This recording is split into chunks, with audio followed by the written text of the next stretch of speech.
Hi, and in this video I want to talk about the pressures on different classes in Mythic raiding for Legion, with a bit of a look at how things have changed through the expansions.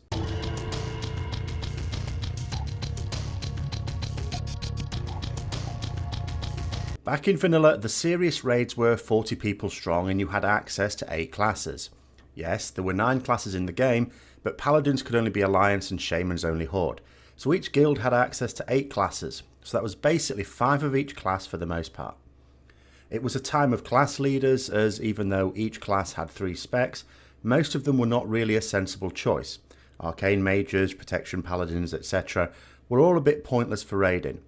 Having 40 in the raid also meant you have a wide range of skill, including some who really were clueless. Standing in one spot and pressing a couple of buttons was too much for some. But this was fine and meant you had a much more sociable atmosphere. One person or even a whole group cocking something up was only a big problem on some fights. Of course, having 35 good ones would be even better. It was never necessary to have 40, so you could always bring along people who were good for the raid, good for morale, without necessarily being a good player. By far the most important thing was actually keeping a stable raid roster. With fewer loot drops from each boss than you get now in Mythic, but with twice as many people in a raid, you really didn't want people disappearing off with all that gear and having to bring someone up to the same state. Then Burning Crusade came along and we had 25-man raids as the norm all of a sudden. We were also ended up with not only an extra class to fit in, as the faction restrictions were removed from Paladins and Shamans, but Blizzard tried very hard to make all specs viable. This was the first time real pressure came on individual classes for roles. Before, your tanks were basically warriors, but now Paladins and Druids were sensible choices, though warriors were still the masters of the role on most fights. It was also now more common to recognise the DPS potential of all classes, including a few that didn't get much of a look in during vanilla. If you had a Shadow Priest in vanilla, it was for use as a mana battery for your mages. Ordinarily, you could have expected a nice spread of classes for the roles, but class stacking became a thing. For example, the Wind Fury Totem of Shamans meant it was a benefit to have one for each party. The effects were not raid-wide. In Wrath, we had yet another new class for both DPS and the tanking role in the form of the Death Knight. We now had 4 tanking classes, but rarely any need for 4 tanks. This now put pressure on players of those classes who only wanted to play the tank role.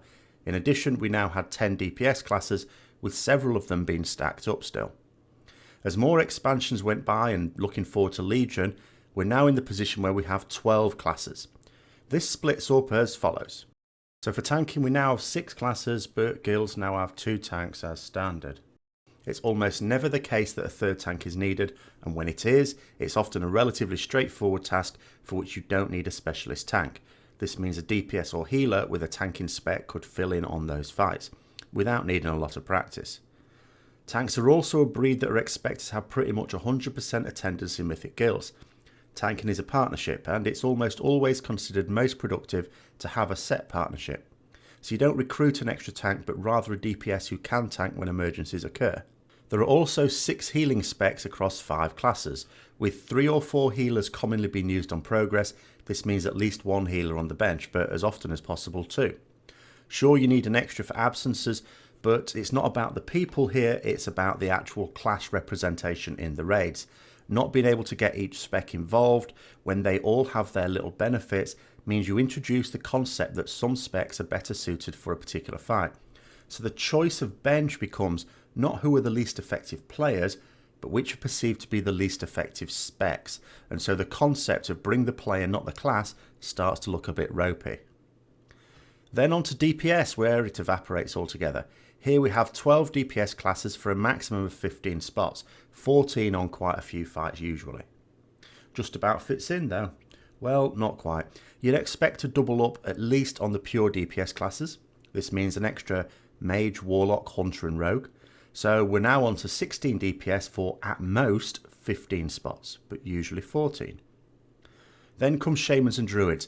These classes have both a melee and a range spec. Now, it's common practice to expect classes with access to more than 1 DPS spec to be proficient in all of them. So you don't apply to a Mythic guild as a Fury warrior, for example. You're a warrior, and you'll play Fury on the fights that favour that, and Arms on fights for which that is strong. Pure DPS classes have to keep their hand in on all 3 specs, of course, except Hunters now. They can probably just stick to 2 and piss off out of melee. But with druids and shamans, it's generally the case, and bear in mind the expectations do vary on just how fast your guild's progress is, that druids are not expected to be interchangeable between feral and balance, and shamans likewise with their specs. They're often permitted to be specialists in just the same way as priests, paladins, monks, and now demon hunters.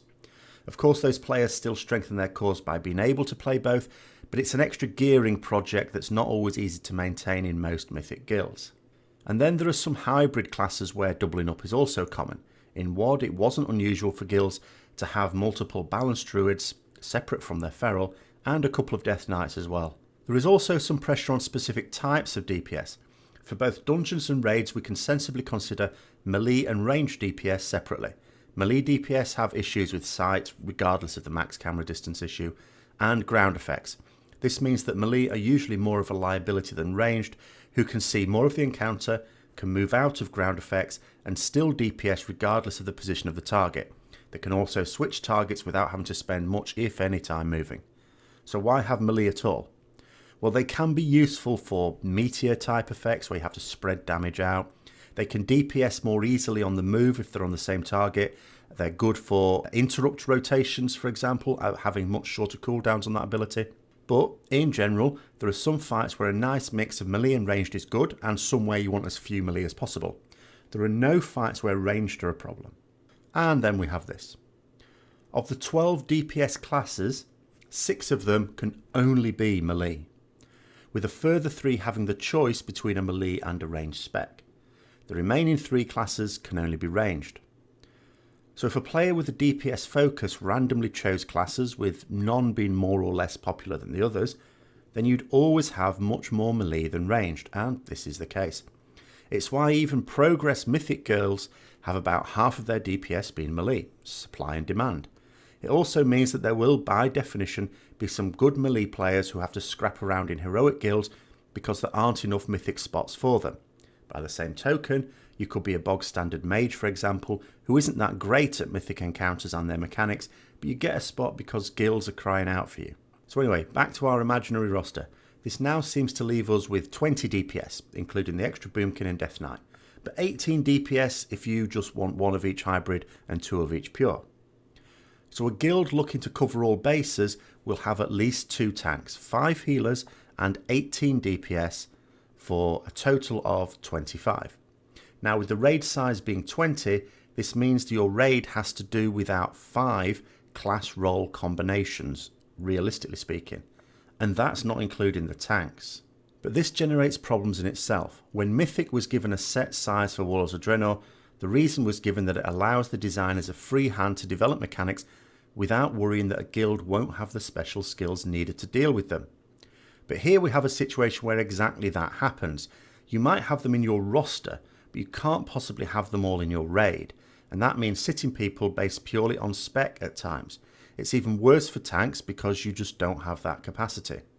For example, in Blackrock Foundry, 2 of the last fights, Iron Maidens and Blackhand both heavily favoured non-shield tanks, Brewmasters being particularly good. Well, our tanks were both shield tanks, a paladin and a warrior. Iron Maidens became something of a struggle, though still doable, still made progress, but we geared up the monk of one of those tanks, and as soon as it was ready, went in, progress became so much faster.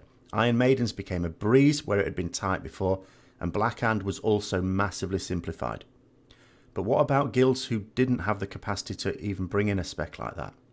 Of course, the very top guilds have players who jump around between different specs and expect that, but Blizzard don't make things for the very top guilds, we know that. So what's the thinking between including tanks, all of these class role combinations, in fact more than 20 class role combinations for a raid size of 20? Squaring that with the notion of allowing raid encounter designers a free hand with mechanics, I think this is Blizzard's main challenge in Legion. In Warlords of Draenor, the changes to raiding already mean that there's a disconnect with Mythic, as most heroic guilds are not willing to adapt from the flexible nature of heroic to the rigours of Mythic. Some guilds do, but not nearly enough. It also wouldn't help to increase the raid size to 25, apart from the fact that, in my opinion, 20 was chosen specifically to avoid furthering the pointless 10 versus 25 man debate. Heroic guilds typically have more like 15 people for raids than the 30 that are allowed. This already means needing more people to do Mythic just now, let alone if it was increased to 25. Though this would help more solid Mythic guilds, I suppose. As a Retribution Paladin player, people often ask me if Ret is viable for group PvE. It happened again today as it happens. The answer is always yes, we are viable. But as mentioned before, your roster has at least 18 DPS players for 14 or 15 slots.